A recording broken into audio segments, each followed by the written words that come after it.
Hello everyone and welcome to this new vlog for Raging Heroes, and in this one we're going to be looking at the Avatar of Taipahn? Taipahn?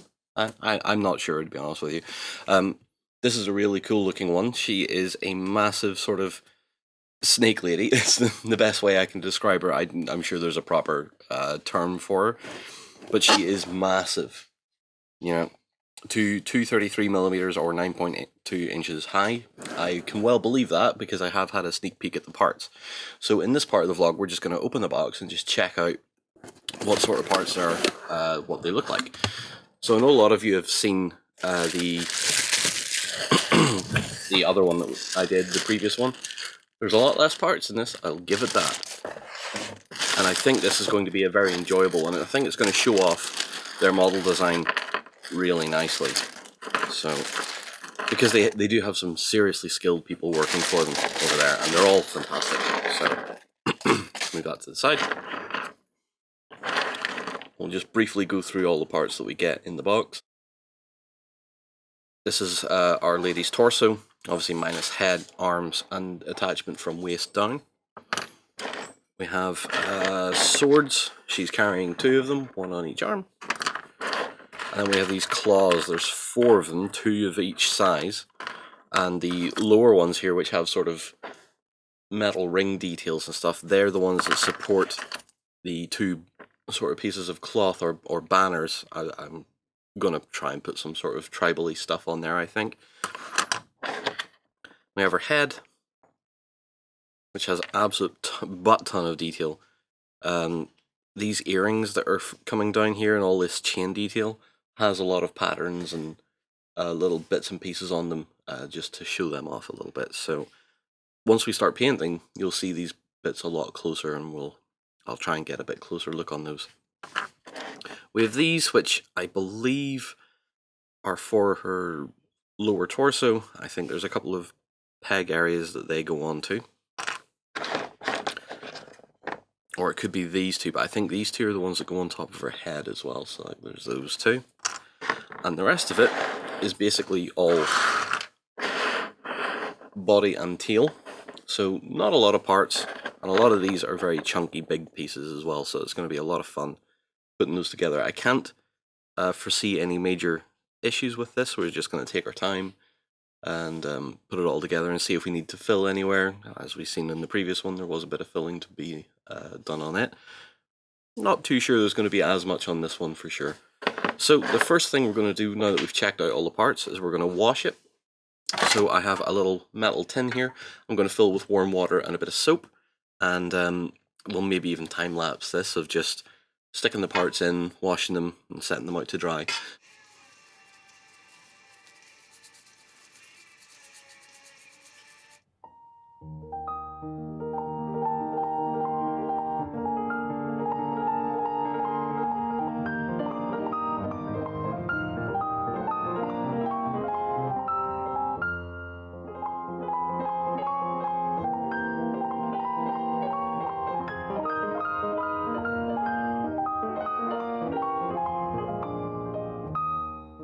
So with the parts washed and dry, we're going to be moving on to removing some of the flash and stuff from the model. So there's a few areas which are like a little bit of a gate has been left, nothing too serious there. The torso is the one that has the most obvious parts on it, so these bits have to come off and get filed down. Not a big deal. The altar of the succubus definitely had a lot more than this, and even these other parts, it's just a little bit of a gate here and there. Nothing major, nothing substantial, which is really great.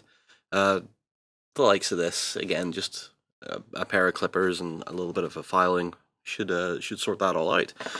So what I'm going to do is do this off camera, and I'm also going to dry fit the parts as well, so that I get a better idea in my head if I want to do any sub-assemblies or anything like that.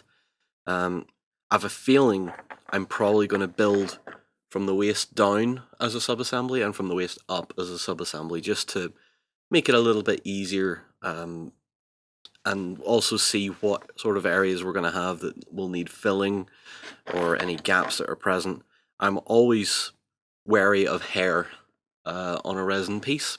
That's where you're going to get the most ill fit, or the most obvious ill fit, and possibly as well down onto the tail and the body and stuff like that as well. Again, not a big deal. There's a lot less to consider than there was with the Altar of the Succubus, which is absolutely fine by me. It just means that I get another opportunity to check out something from Raging Heroes that has a lot of passion put into it and a lot of care and attention into the details, and it's going to be good to see where it goes. Again, there's just not a lot to really worry about on this model because it's one big character. It's not tons and tons and tons of minor characters all put onto a big carriage and stuff like that. That model, the altar, was very challenging. I'm going to say it was very challenging, and Raging Heroes have got back to me and given me some feedback on it too, which is really cool. And I'm glad they liked what I put out. So I'm going to try and do the same with this and see where I can take it. So for the tools I'm going to be using is a pair of shear clippers and a selection of files. Probably only use maybe one or two of these, sort of a finer grain one perhaps, just to smooth a few edges off, and that's really about it. This will be a lot more chill, a lot more relaxing, I think. It'll be very therapeutic to get this model ready for assembly. So I will push on and start tidying all these bits up, and when we come back we'll have it all ready to go, and then we can start looking at our assembly. Well, the light is green, the trap is clean. We are now all cleaned up, all tidied, all flash removed. For the most part anyway, I'm only so good. And the majority of it is just quite simply going over it with a little bit of a file and just checking out anything that you don't like the look of and just removing it. It's very straightforward, this one. So we're going to begin assembly, and I think I will build it into sub-assemblies to begin with anyway, and then we can figure out what size of stuff we're working with. So I assume I'm probably going to be time-lapsing this, so let's just get into the build and let's just see how it goes. First I'm going to separate off all the stuff I think is going to be the lower sub-assembly with everything that's going to be the upper sub-assembly. So I have my super glue, and I'm hoping that it actually works. Yeah, it seems to be. So let's just get started. Let's start with the head.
So with the two halves now assembled, I think, to be honest with you, sub-assemblies are just going to be a bit...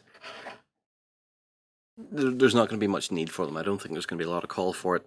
So what I am going to do, though, is add a base, because I really don't like having join points so close to the surface here. So I'd like a base here just to help reinforce this a touch.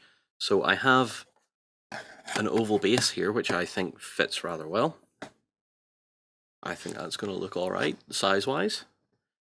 And it'll help balance the whole model as well, because I'm not sure how well it's going to be balanced without a base on it. So let's just glue her down to that.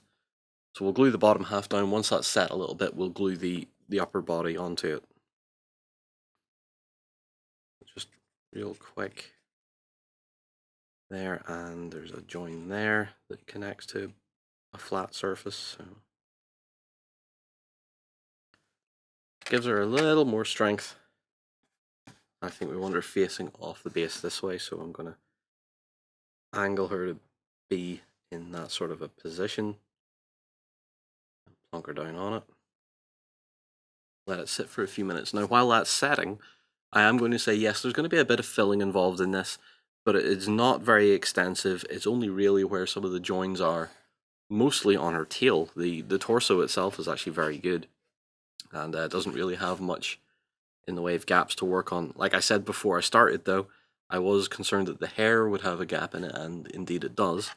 But again, if you're prepared for it, and you have a bit of experience, which I now have, then this isn't a big deal at all. And in fact, really, from the front, you couldn't really tell if there was any gaps on this miniature at all.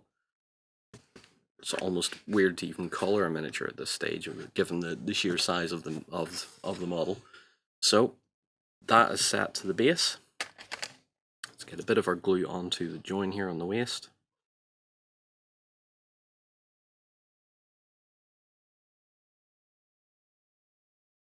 So give that a few seconds just to settle in. And then just get the upper body into position, and we'll just have to hold it for a little while just to make sure the glue catches properly and everything is set.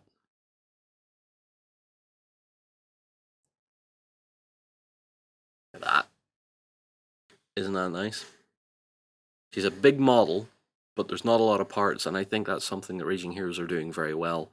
Having this big, impressive piece. This feels more like you could put it on a tabletop, whereas the Altar of the Succubus is really something you want to build, fill and paint, and enjoy the hobby aspect of it, whereas this model is built in such a way that it is more feasible that it could be on a tabletop. Now that the miniature is completely built and all set, we can have a brief little look around her. And yeah, I really like this one. Really like this one. Definitely feels more like something you would put on a tabletop. Now, because it's resin, and we have a few issues. So we have a few gaps floating around. So just, these aren't too bad here where the scales sort of overlap. That's not very obvious. But down here on the more fleshy parts of her tail, we can see we have a few gaps that we need to sort out. On the back as well, bit of a larger gap there, and it's just going to be a case of going around the miniature now and just checking those out and making sure that we can fix those. So for that, we're going to be using some green stuff, and we're going to be using some sculpting tools. And those of you that watch the Altar of the Succubus being put together, you'll know that I really sort of learned my green stuffing work from doing this. So I have some sculpting tools. I have some Sculptor Vaseline here as well, which is a Green Stuff World product. And this is used to lubricate the tool. I know if Warren was here, that would have sounded a lot worse. But all you need to do is just put a bit of the Vaseline onto the sculpting tool, like that, and that will stop the green stuff sticking to it. So it's a very important piece of equipment, or a very important material to use. And I think we'll start down here on this one. So what I'm doing is taking my green stuff and rolling it into a bit of a sausage.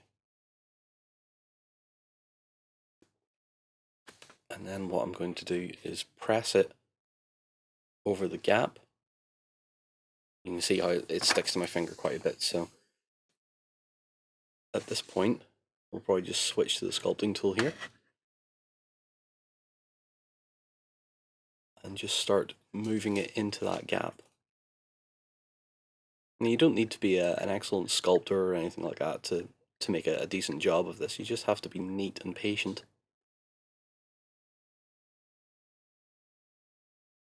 What I'll do as well, I'll probably take a bit more green stuff up into that area there. That's where a gate on the piece was, and unfortunately took a bit more material away from it than I really wanted it to.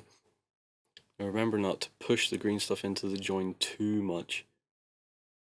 We need it to be neat, but we also need it to overlap a little bit as well so that we can get a smooth finish without it being obvious that there was a gap there. So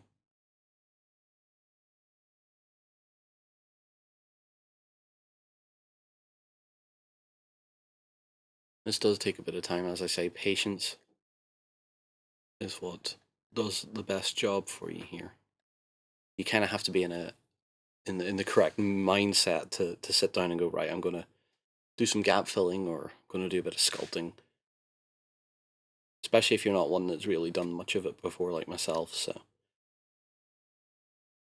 gotta get in the right mindset and just play with it and just understand that if you make a mistake, well, you can just pull the green stuff off again and just try, just keep trying. It will eventually start doing what you want it to do as you get used to how the material works and how it moves and what your movements do with the material as you're working with it. Now the green stuff work is finished. It's taken about an hour and a half at most to fill all the gaps here. And they're not extensive. They're certainly not as big as the green stuff makes it look out to be. Mainly because I've been sort of smoothing off to either side of the gap to try and bridge it more than just fill it. And you know, in some cases, this one particularly here at the base of her back here was quite a vast one, so that took the most attention. But overall, not too many gaps to work with, not too many problems. Just a matter of being patient. The one on the top of the hair is all sort of smoothed down and looks all right to me. So, you know, I'm happy with that. I'll be very content to push on with that. But now we're getting to move on to the beginning stages of painting, and of course, just like in the Avatar, we're going to be priming with the airbrush, and we're going to be using our Stynylrez black surface primer first.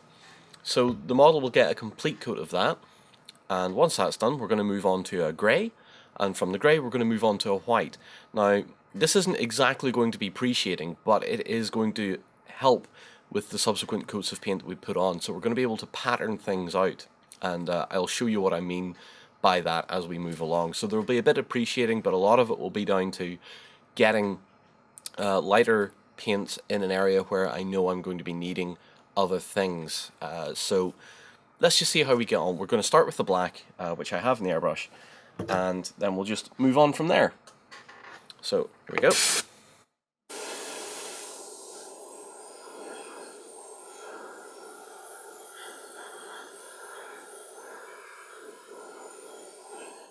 So after about 4 or 5 coats of the black primer, this is what we're left with. I needed 4 or 5 coats because I wanted the skin to look very smooth, and I also had to make sure that I'd covered absolutely everything. I didn't want to leave any pieces out, just to make sure that the darkest recesses of the miniature stay black as much as possible.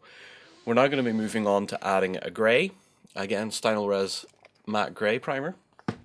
Through the airbrush, quite heavily thinned as well. And the idea of this is to give the miniature a fairly uniform coverage, but obviously a bit more top down so that we're left with a little bit of shadow here and there. So let's just see it through the airbrush first. So yeah, okay. And the way I want to attack it is sort of a top down. So let's have a look at what that does.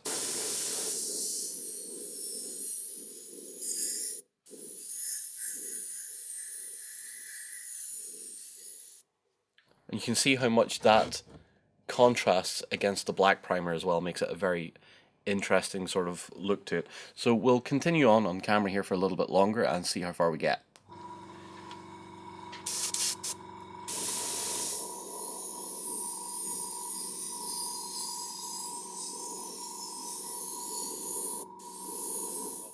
So you can see what this is doing now, that the deepest recesses of the miniature have remained black, but the grey is starting to tone it up a little bit. And as it tones it up, we're left with really sharp shadows and really nice shading. And I want to retain that as much as possible throughout the next steps and when we start applying paint. So what I'm going to do is wash the airbrush out, switch over to white, and then we can talk about applying that. So now I'm ready to apply the white. What I'm going to do now is go back to my reference image, which is Queen Ashara from World of Warcraft, and you can see what I mean by trying to hotspot certain parts. So down on her tentacles, I'm basically going to take this colour and apply it to the upper part of the tail, so that's sort of more heavy fleshy sort of thing. But down on this, I'm going to try and carry this lighter colour. It starts on her face very hot and then moves down her chest and down onto her belly, and I want to carry that down and onto the underside of the tail as well. So that's the areas I want to hotspot with the white more often, or in more places than not, and even down onto the upper arms as well. Leaving out her hands will make them pretty dark. So it's always good to have that reference image there, just to come back to and go, right, at this stage, even though I'm only priming, I need to be starting to think about, or thinking about where those colours are going to be in the end. So I've got the white in my airbrush now. Now a little note, I don't completely clean the airbrush out when I'm changing these primer colours. So from the black to the grey, I basically ran a bit of thinner through the airbrush to take most of it out, but there was still a bit of black in there. Same when changing from grey to white, and what that's doing is making these colours a little bit closer to each other. So the grey is a little darker than it would be straight out of the bottle. The white is going to be a little more grey than it is straight out of the bottle, and that lets me fade and feather a little bit more easily. That said though, we'll move on to the white. So we'll have to turn our compressor back on, so I apologise for the noise. And what we want to do is start up at the top here on the face. So let's see if I can get her a little bit closer to the camera for this. And we want to do a top down, sort of pick out all the face.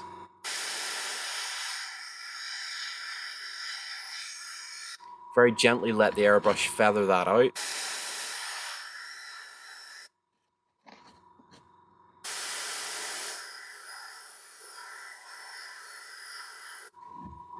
Like so. And now we can move on down to the chest.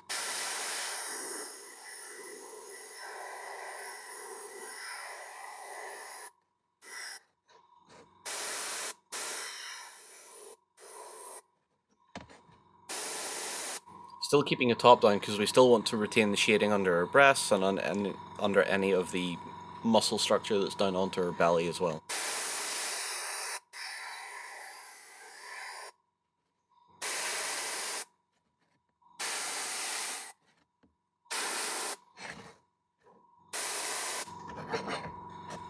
Okay, we can now go across the arms.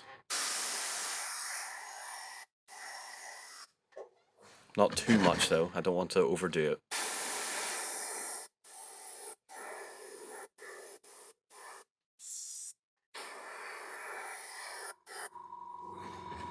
Like that. Now we can move down onto the underside of the tail.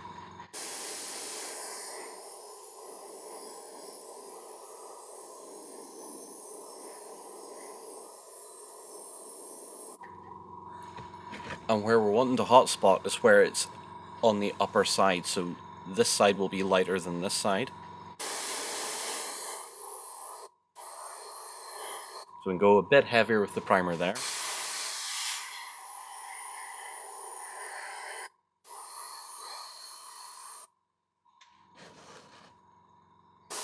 And then we let it feather off as it curls down underneath to begin that shading.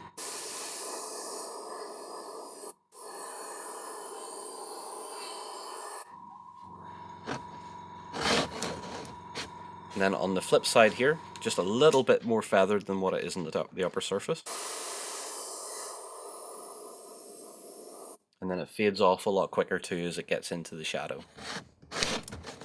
So we can move around, I think that's enough for the front there. We move around to this area here. So obviously this is going to be quite a hot spot here, so let's try that.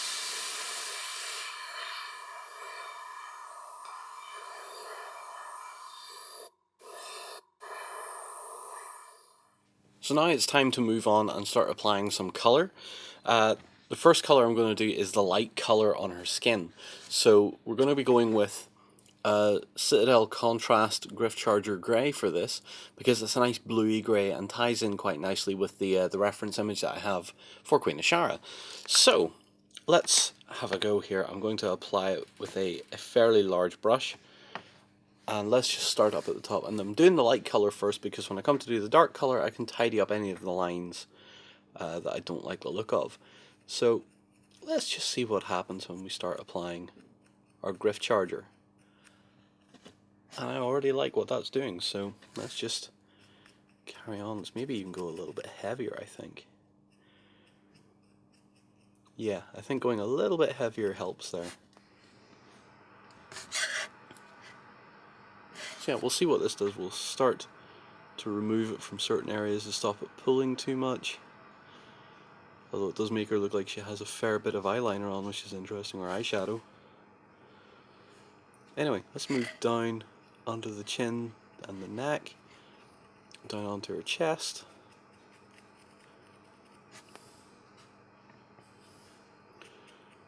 And we'll see what all of our sort of zenithal shading has done to help with the contrast application.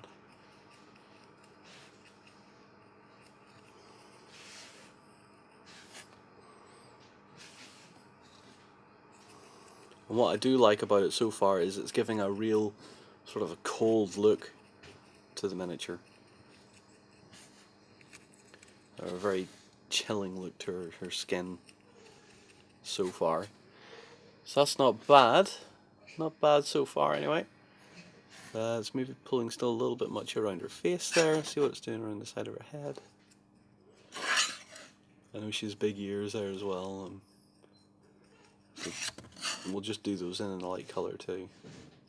Although we'll probably go for them with the darker colour.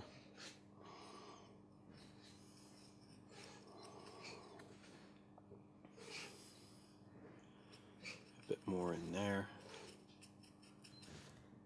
Carry it out a little bit.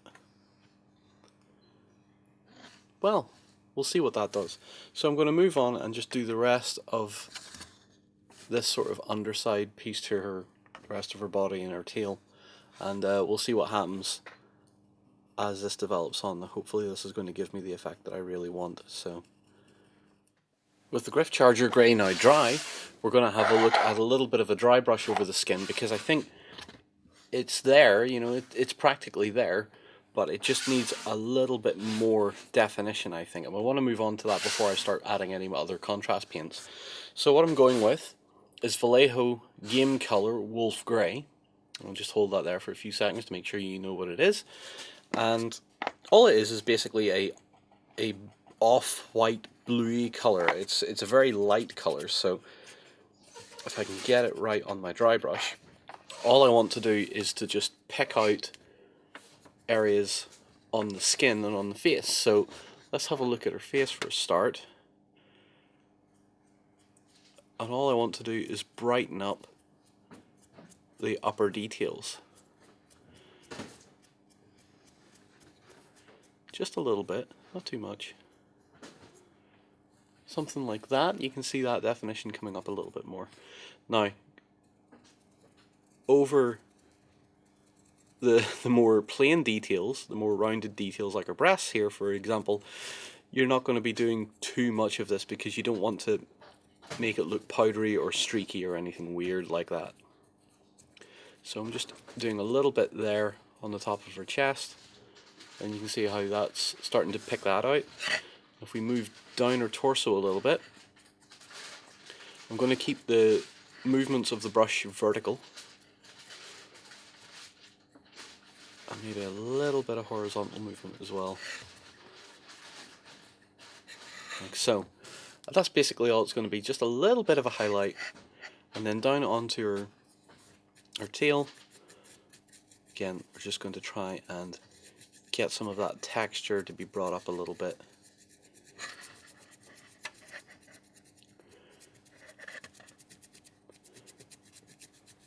But potentially only in the areas where the highlight is, you know, from the airbrushing. We only really want to highlight the brighter areas. We don't want to go too far off the reserve a little bit and highlight bits that are going to be largely in shadow. So just a little bit here and there up that side. And that's basically all there's going to be highlighting wise. Now we may add another wash in here at some point just to maybe bring the skin up a touch, but we're not going to be doing too much of that. Also hit the arms a little bit and the hands, because the hands also got the Griff Charger Grey too, so just a little bit to bring that muscle shape back in, define that a touch.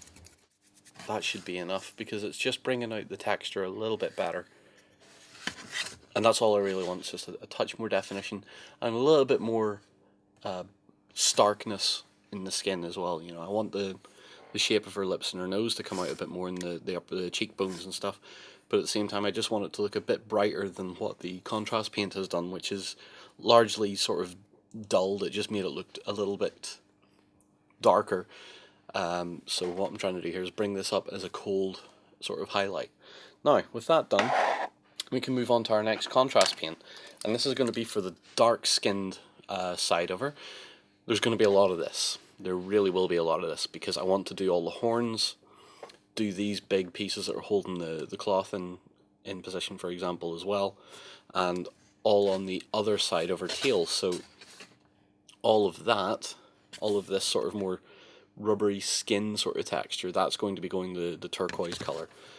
So I'm going to shake the bottle up a bit. So Pterodon turquoise is what we're going with, another contrast paint.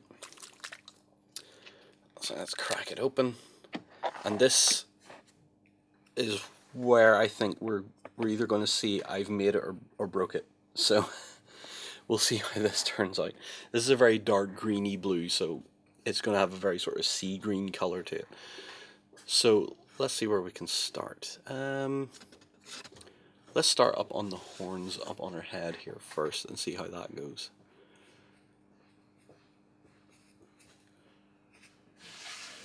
I understand this is going to look very grey or very dark, but again, we're probably going to do a little bit of a dry brush highlight to it, just to see where we go from there. Although looking at it as it goes down into the lighter part of the airbrush work, it seems to come out a bit brighter, which is great.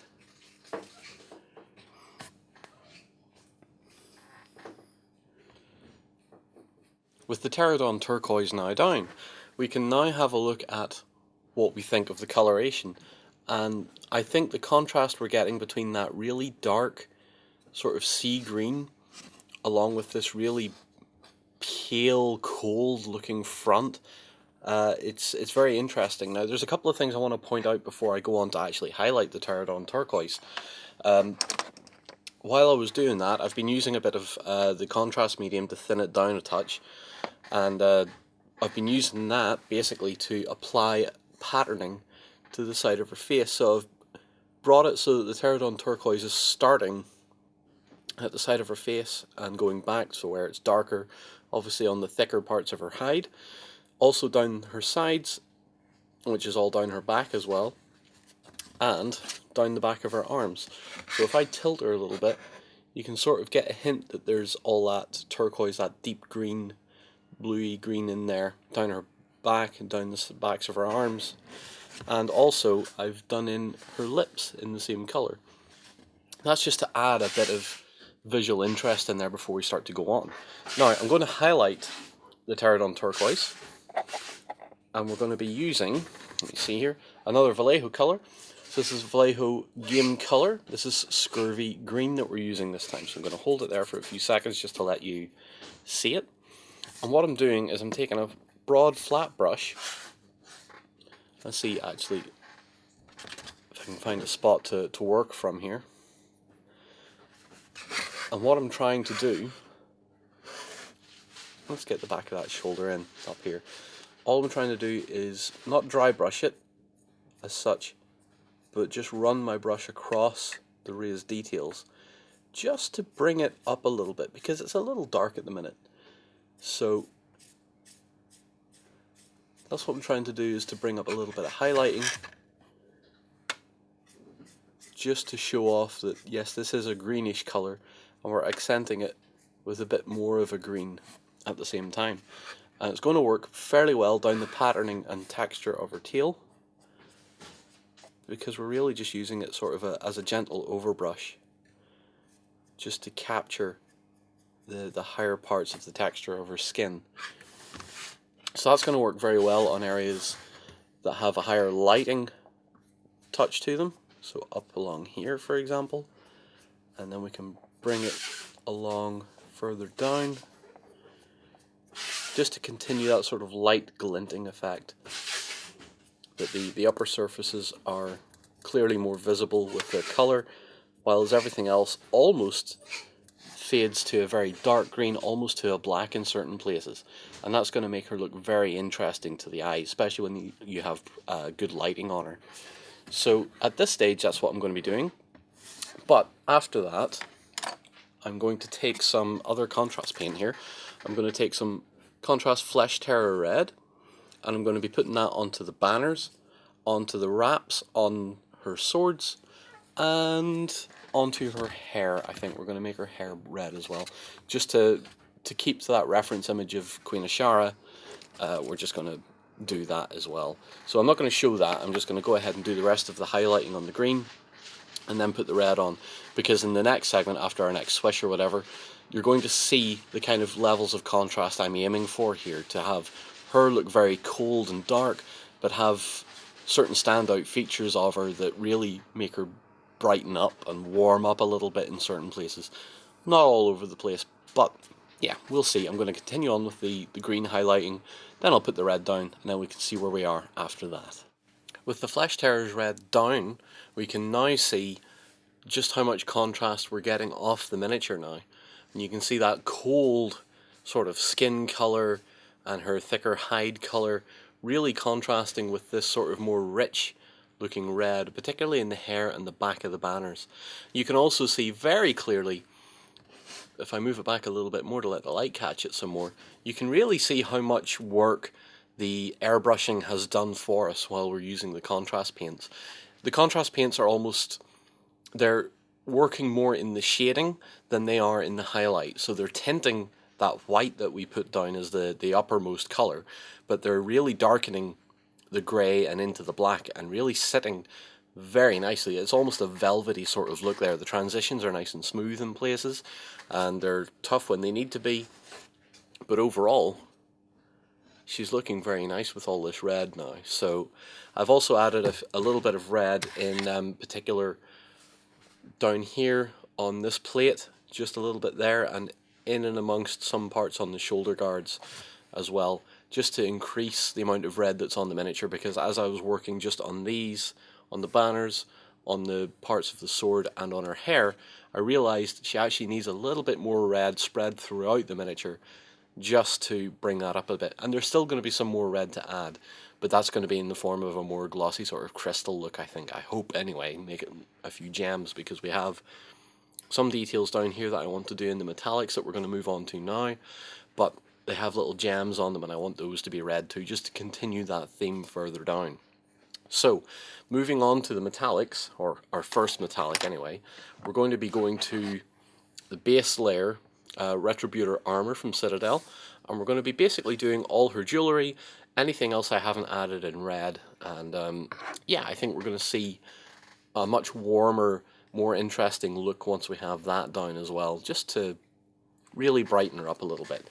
So I'm going to get some Retributor Armor ready here on my brush, and we'll just see how this goes. Now this should really add something different to the model at this stage, because everything else at the minute, even though the red is quite contrasty, it's still a little dull, it's still a little dark.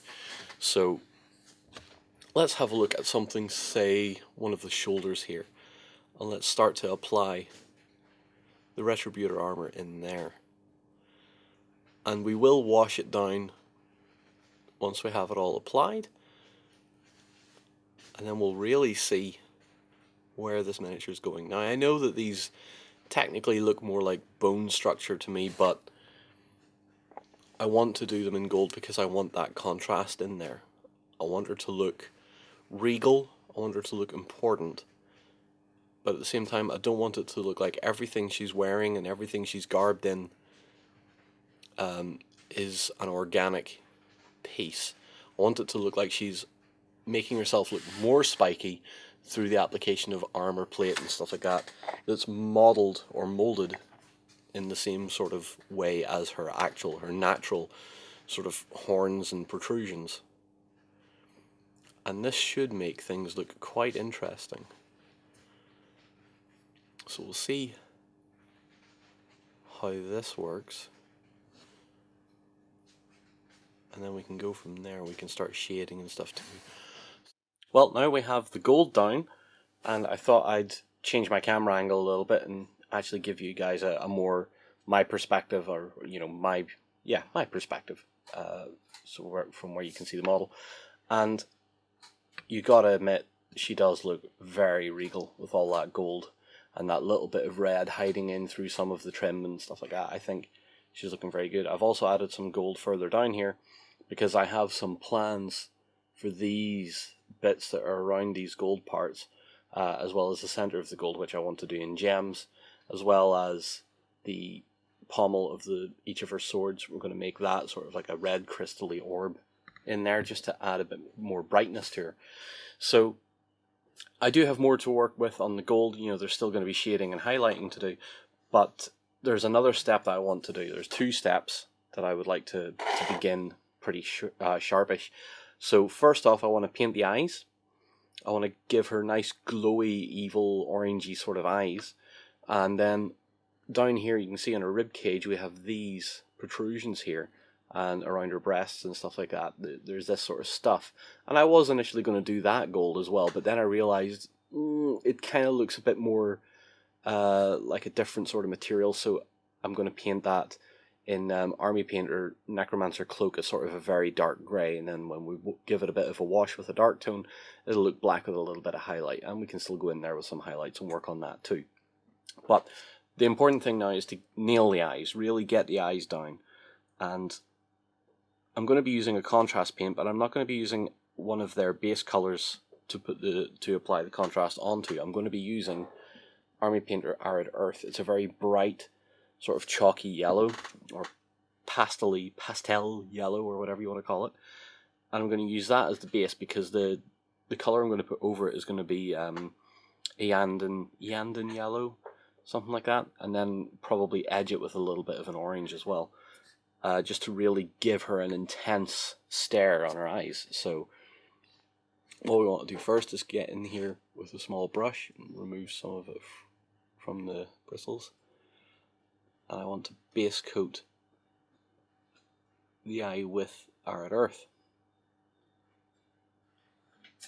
And I'm not too worried about going over the edges at this point because her eyelids and the little protrusions coming down from those are going to be the same colour as the other stuff, so they're going to go the Necromancer Cloak. So the idea is to get this first and then use that subsequent step to tidy it all up. So I just need to get in here, still trying to be as neat as I can.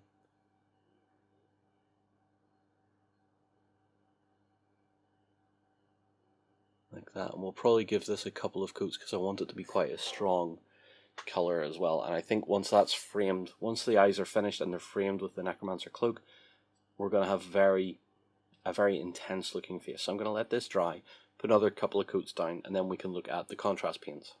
So with 2 coats of Arid Earth now down, they are dry, we're now going to apply our contrast paint, and it is Iandan yellow. I'm gonna forever struggle with the pronunciation of this one until someone tells me, a better way to do it. So we're just going to apply this into the eye socket. Make a bit of space for my arm, just to get around the camera. Right.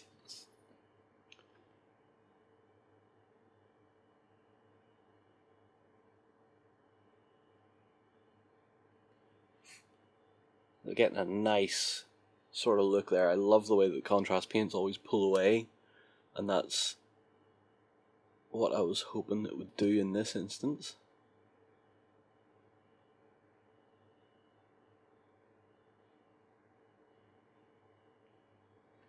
Do you know, maybe not. Do you know what, that's actually kind of cool as it is. I'll maybe not add anything else in there. Yeah, I think I won't add anything else in there. I'll probably let that dry. So obviously if you put too much in there, you could clean your brush off and then start taking it away again. And what I may do as a final touch is, once that contrast paint is dry, is take our Arid Earth again and just do the center of each eye. You can already see where it's pulling away from, so I can use that as a guide. And then possibly with a very small brush, put some irises in there, but do slit irises to make her look a bit more, I don't know, do snakes have slit eyes? No, they don't really, do they? but I'm going to do that anyway because I think that's going to look kind of cool. So yeah, we're going to let that dry, and then when we come back, we'll have a look at starting to apply at least the Necromancer cloak, and then we'll maybe see about putting in some irises as well. With the eyes now dry, it's time to work on some of our Necromancer cloaks. This is the paint we're now working on, and I'm going to be using it to outline her eyelids, her eyebrows, I think, as well, maybe, because I don't necessarily want any more red here, so make it look like her hair's been dyed at some point, and her eyebrows are just a darker colour, or even made of a different material. I mean, who knows? It's a giant snake lady. It could be anything. There's also, I noticed, some rings on the other eyebrow here. I'll be hitting them with gold again once I have this down. So the first stage is the one that's going to make me feel great about this, because I want this to work on the eyes first. So I have to get pretty close. Hopefully be able to get this all painted in nice and neatly. I'll probably do some of this off screen actually, but I just want to show my thinking here, because if I don't show my thinking, then you're not going to understand the reason for it. So I mean, basically the reason is to draw attention to her eyes by making everything around the eyes darker. So if we make everything around the eyes darker, then the work we've done with the contrast paint and the arid earth should make it stand out a lot more and a lot brighter. Let's hit this eyebrow as well.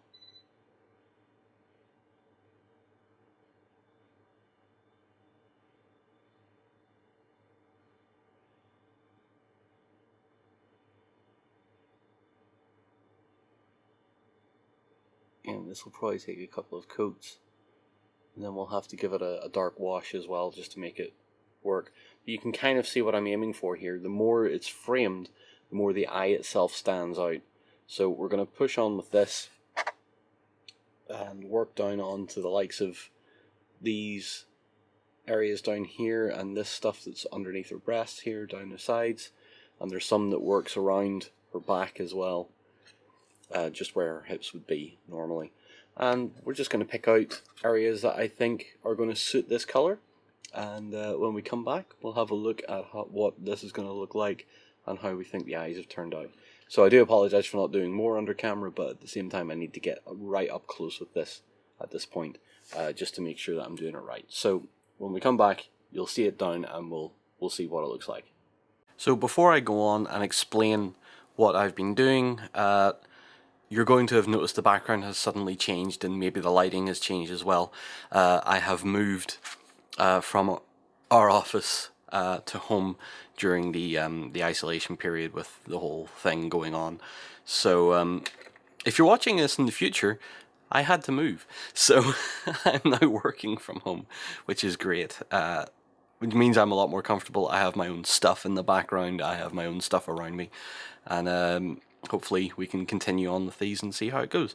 Anyway, back to the video. So the last step I was doing, if I recall right, before having to move, was applying my Necromancer cloak to the likes of the ribbing and the sort of bony protrusions that enter around her eyes and stuff too. And that's been done, and as you can see on the face in particular, just how much that brings the eyes out. You know, in amongst this sort of pale, cold face is these burning orbs, these really bright eyes. Now they are a little bit lost with the gold, but I am planning now to work on that and actually bring the contrast of the gold down a little bit, or the brightness of it down a bit. So what I'm going to be using for that is a contrast paint, and we're going to be using Citadel's Agaros Dunes, and I'm going to be putting that over all the gold just to sort of dull it down a little bit. Contrast paint works very well for this. So, and the Agaros Dunes in particular is quite good because it's almost it's a color I've used in the past on a live stream to actually do a non-metallic gold effect. So it wasn't the most outstanding fake gold effect, but it worked okay. So let's just see. We're going to start applying it. We're going to start on the shoulder here, and we'll work it into all of the interior details and little bits and bobs. And what it'll do is shade, tint, and also matte down the gold a little bit. And these are all things I really wanted to do because I don't want the gold to look too ostentatious. So I'm also going to be putting it over the red detailing as well because I'm just not that worried about it being too vibrant. It's already vibrant enough on her hair and stuff like that. So it's just going to be a case of applying this to every piece of gold on her. And then after that, we can see what we've got, and then we're going to work on the Necromancer cloak areas, painted areas as well. We'll give them maybe even go as far as putting a Black Templar contrast paint on them. But for now, we'll see what happens. So,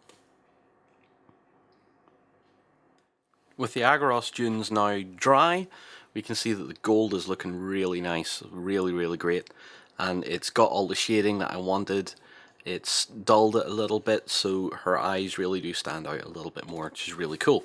Now, the next stage is we're going to be taking a shade, and we're going to be using Nuln Oil for this, and we're going to be putting that over everything that I painted Necromancer Cloak. So this, again, is going to be really important on her face. So if I can get a little bit closer here,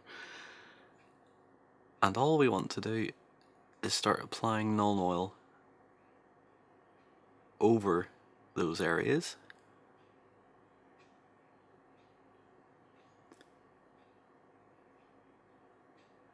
Trying to avoid the eye as much as possible.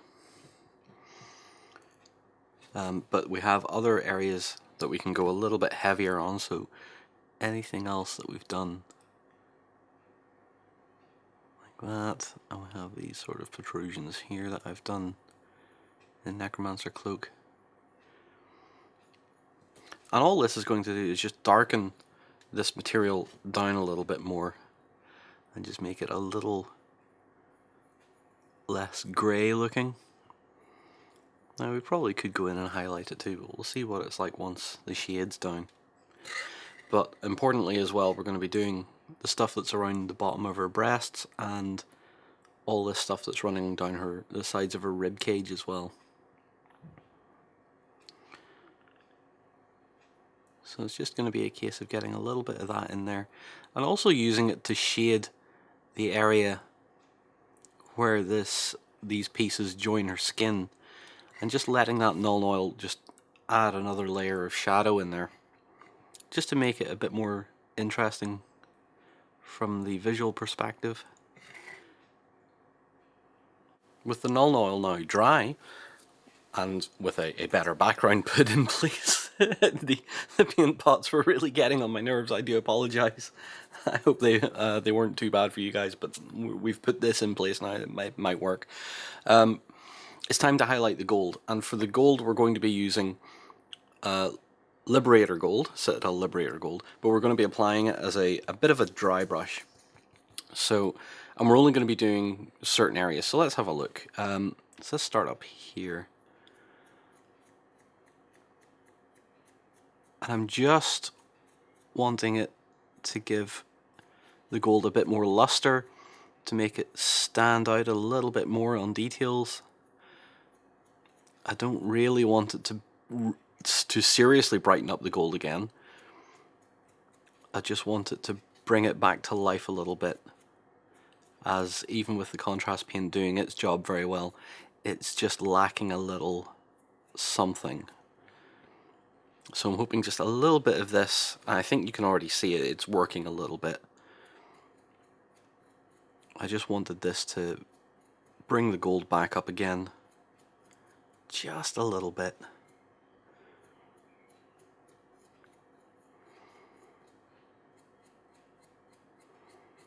And that's basically all I want to do. I do not want to push my luck with the gold. I don't want to ruin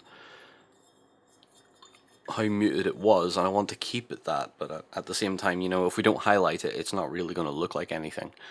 So what I really want to do now is highlight the darker grey areas, the stuff that we've put the null and oil on before.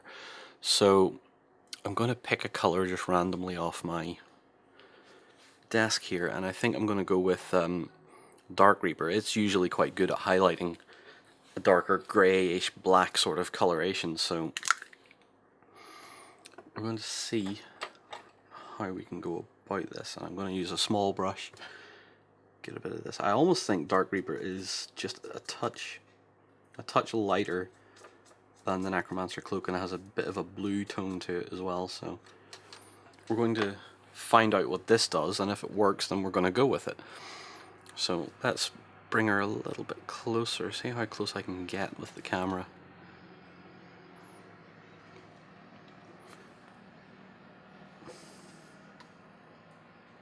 And let's have a look up here. There's a hair on my brush, for goodness sake.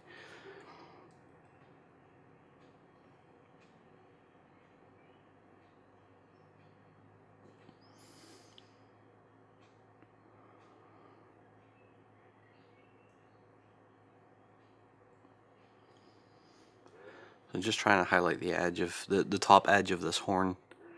Let's move down onto her ribs here. So I did what I thought I was going to do. I changed the color. So I went from Dark Reaper to Thunderhawk Blue. And I don't know how well you're seeing this on screen, but to my eyes it's just got the tiniest little bit of a highlight, particularly around the head piece here, and you can see hopefully just see a little bit of it on her ribs, and particularly on her back around her hip, just a little bit of a highlight on this piece here, and I wanted to bring that to the fore as well. So highlighting to the minimum, really. I don't know what you guys think. Of course you can tell me in the comments what you think. It's also been done further down on these other little bits. I don't think the highlight is hurting, that's for sure. It's definitely helping in a way. I'm just maybe unsure now if Necromancer Cloak had been the right step. I probably should have went a little bit darker to begin with, then given it a black wash, and then the highlight would have been a bit more apparent. So that's something to learn from, and something, you know, if I feel like it, I can always revisit the model and do that again in a different way. So yeah, perhaps that would have been a better way to go about it, and like I said, no miniature is really complete until you feel you're happy with it.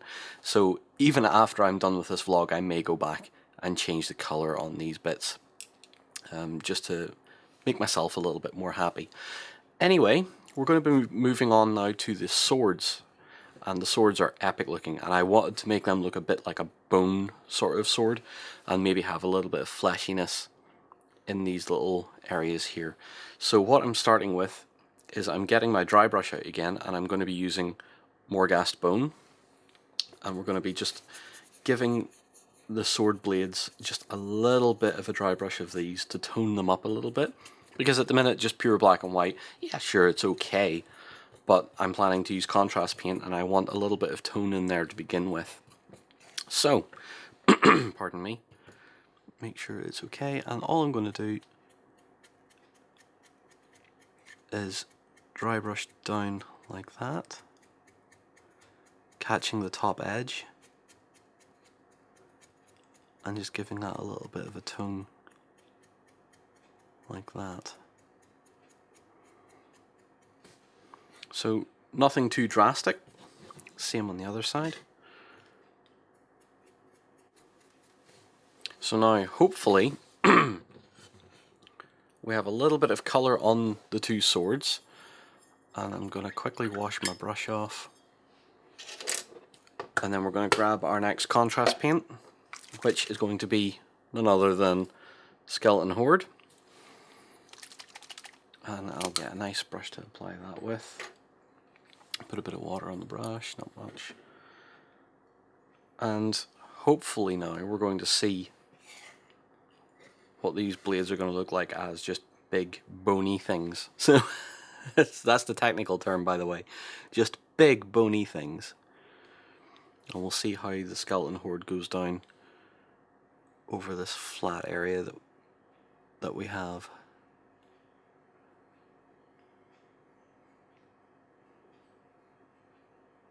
What we may do is give it, well, we probably will give it another dry brush after the skeleton horde's been put down and been left to dry. I think a bit of Tyrant Skull will help. Okay, so obviously the swords aren't going to show too much on the back because of how dark they are, but on the front we're getting quite a nice muted bone colour, and I'm enjoying the look of that quite a lot. So we're going to let that dry. I think maybe in the meantime we might have scope to work on the red gems and stuff that I keep harping on about and never end up doing anything with. So this is what I was wanting to use, a Spirit Stone Red. So this stuff dries gloss, and I know that if I do this now I will be matte coating the model, and it will probably reduce, well, it will reduce that glossy effect, but I'm not too worried about that. I'm going to leave them as they are. I'm not going to put anything else on them. I'm just going to apply this stuff. It's kind of like a gel, so let's see what this does, shall we?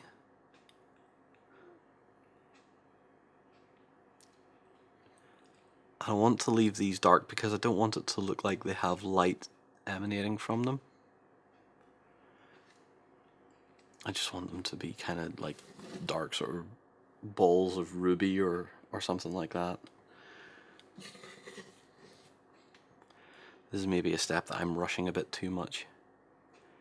Should be taking a bit more care with it. So now the skeleton horde is dry on our swords. There's another thing I want to note as well. I did give a second coat of the red onto the parts on the hilt of the swords and on the gems that run down the front of her body. So that's helped a little bit. I'm happy enough with how they look. I also went over some of the chains. I clearly missed a couple of pieces here and there with the Agaros dunes. So I just went in and did a little bit of a tidy up step. You know, these things happen, you forget things, and in the moment of making sure you've filmed something, you forget something else. So, back to the swords then. We're going to be doing 2 dry brushes to the swords. And the first one is going to be using Citadel Dry Tyrant Skull. I actually really like the dry paint range. Yes, I understand a lot of people are like, oh, you know, it's just thick paint. And yeah, you're right.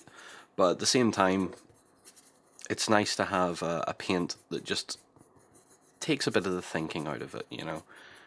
It's the color you want, and away you go. So, let's look at this blade first, and I want to try and give it as much of a dry brush as I can.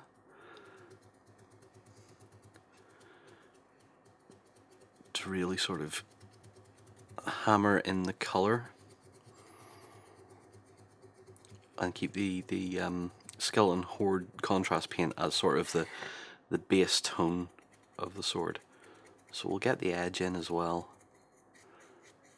as much as I can. Both look even enough, that'll do. Now, there's going to be a second dry brush here, but it's only going to be on the uppermost areas, sort of an upper highlight sort of thing. And we're going to be using Praxeti White, which is a bit of an off-white. It's almost a white. It's practically a white. You know, I went from saying, you know, it's an off-white, it's practically a white. I'm pretty sure it is just white. But that's alright. We'll not clean our brush or anything for this, so if there's any remaining Tyrant Skull on the brush, it may actually tone it a little bit more, so it won't be just as harsh. And all I'm wanting to do with this is just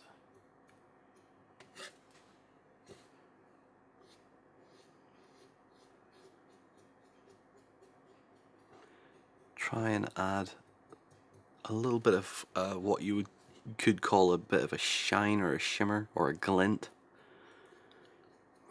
Now obviously the sword I'm doing is meant to be looking a bit like bone, so I don't want to over highlight it too much.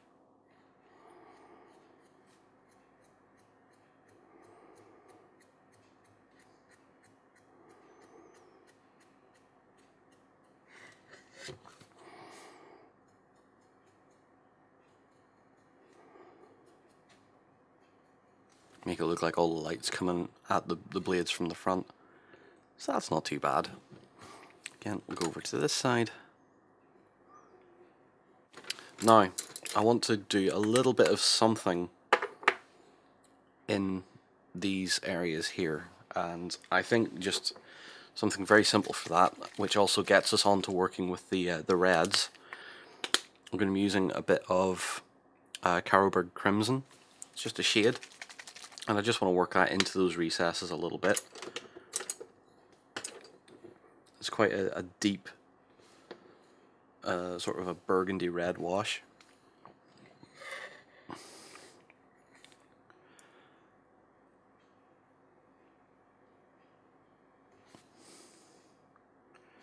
And this should add a bit of a fleshy element to the swords. Not too worried if it goes over the edge a little bit. In fact, maybe just carry it over that edge a bit more purposefully.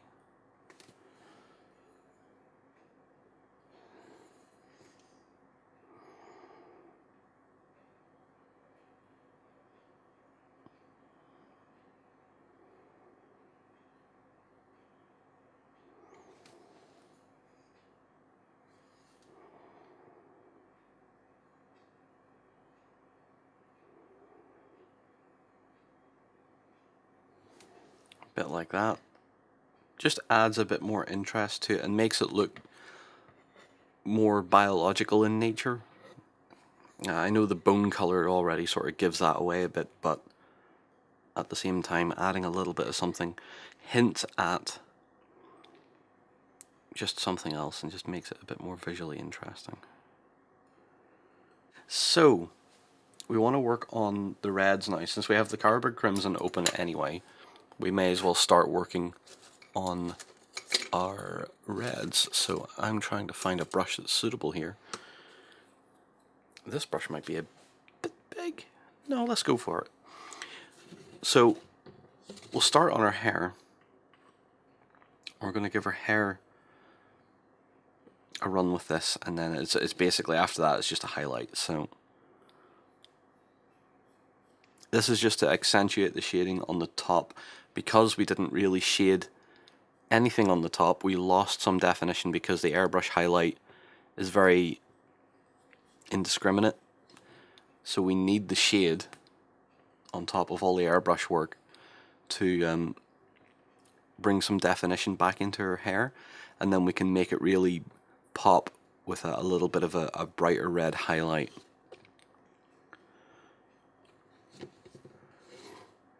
So yeah, we're going to be dulling it a little bit because of this, but it's going to make it look a whole lot more interesting.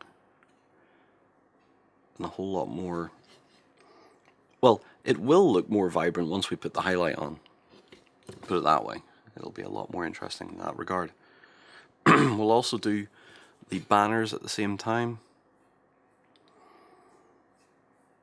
And it's always great how nice or how much a wash affects something as simple as a little bit of cloth. Particularly when you get the tone right, and you've the Carroburg Crimson in this regard, it's really making the cloth look rich. So with the wash all dry now, you can see that it's dulled a little bit, but it's still keeping a bit more of a richer colour. Now, we're going to move on to a little bit of a layer here, because I want to make sure my cloth and my reds are quite good. So we're going to be moving on to a layer of Mephistone Red. I have thinned it down on my palette a little bit, and basically what I want to do is just start the highlighting process a little bit. So I want to make sure that I'm nice and thin before I start here, just to make sure the flow's right. So let's start on this side, shall we? This is the type of brush control I'm not really used to, particularly on big flat surfaces, so if I get it wrong, then whoops.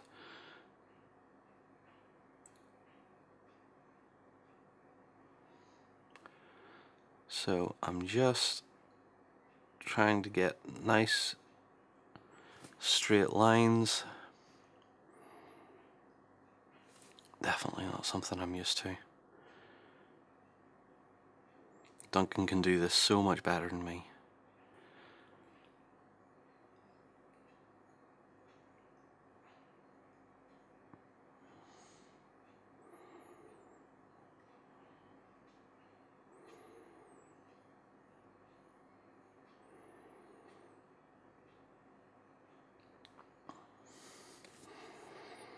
So just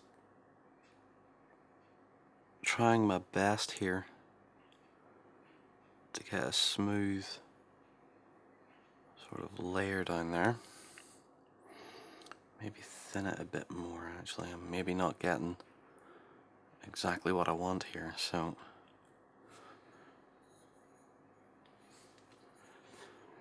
let's see, I'll move a bit closer.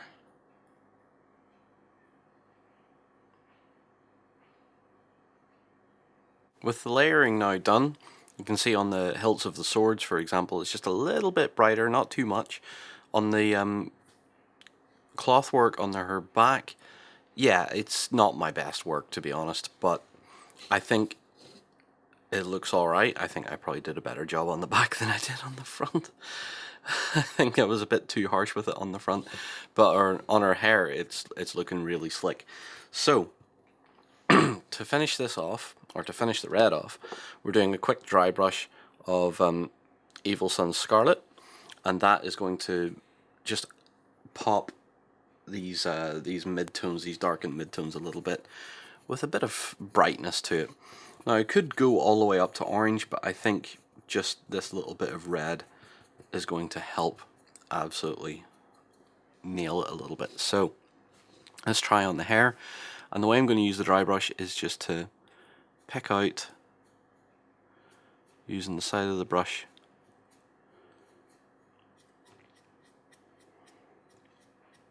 just pick out some brighter areas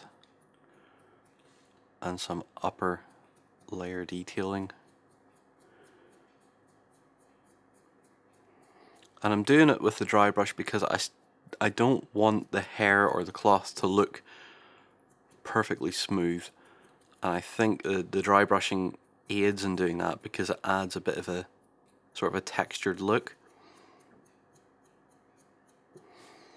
Now I could be talking out my rear end entirely, so you know, but I always like to lean on very simple techniques to get something done and to get an effect that I want.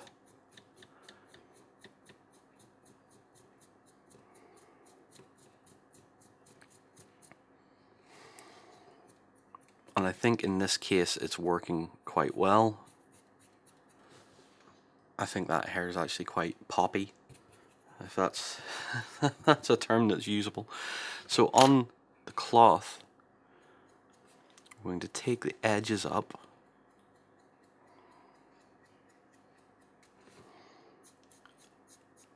and then sort of just work in over the material a bit.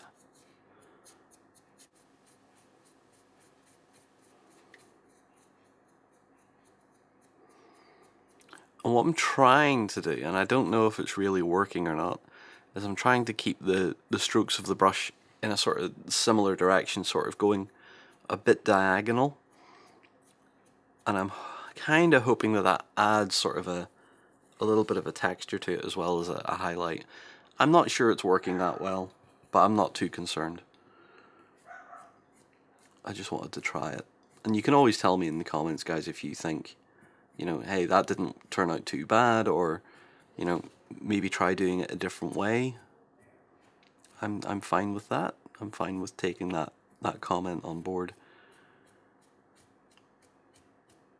Okay, so I'm pretty happy with that. Now, for the swords, obviously I don't have a dry brush small enough, so what I'm going to end up doing is just taking a smaller brush, and we'll see if we can just catch the edges of the material that's wrapped around the hilts. Be a bit more careful with it now at this point.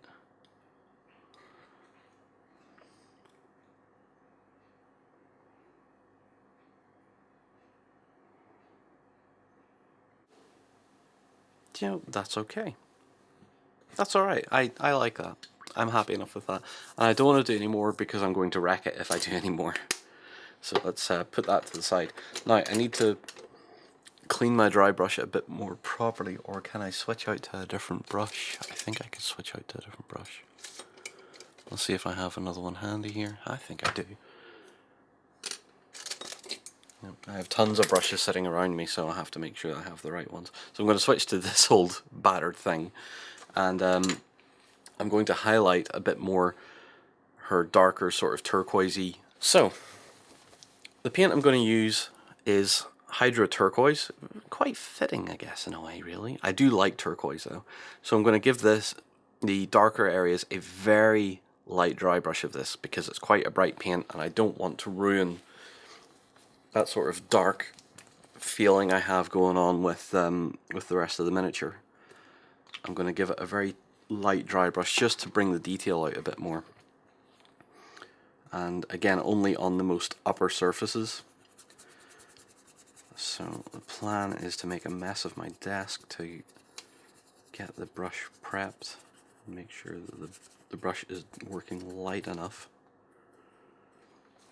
I think this should do it. So let's see. So how am I going to show this off? Well, let's do this. So let's try on our horns first here.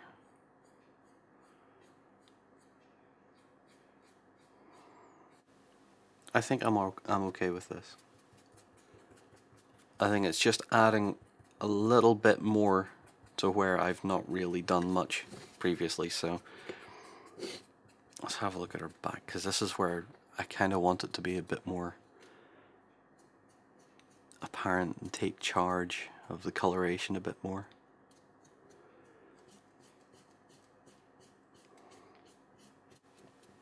Now down her back and her tail, I'm not too sure how much of this I want to do, but we'll do a bit anyway, because this area here sort of has the airbrush highlight on it anyway. So, and then we'll start doing bits that are supposed to be a bit lighter anyway, according to how I airbrushed it.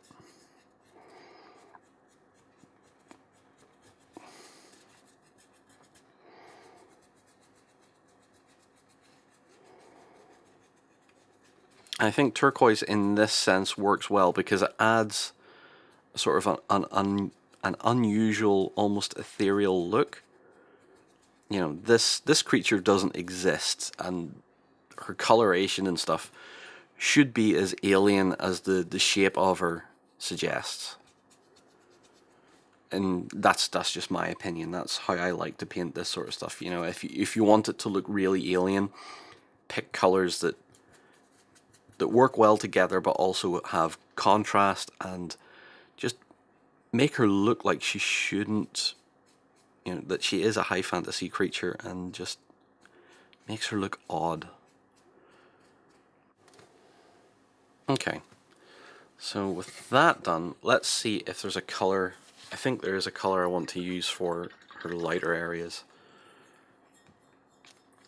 just to tidy them up a little bit more, and then I'm content to call her finished, and I'll do the basing off screen, and you can see it all completely done. And I don't want to focus too much on basing, because it's not about the basing in this case. It's about the miniature. It's about Raging Heroes, and I'm hoping to show off this miniature as best I can with the limited skill set that I have, and the basing is just part of the final framework, I think.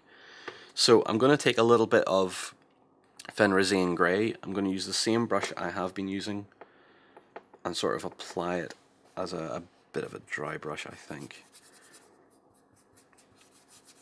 just to see if we can tidy up what the contrast paint was doing before. It shouldn't be that hard to do, so only quite lightly as well. We don't want to go too mad.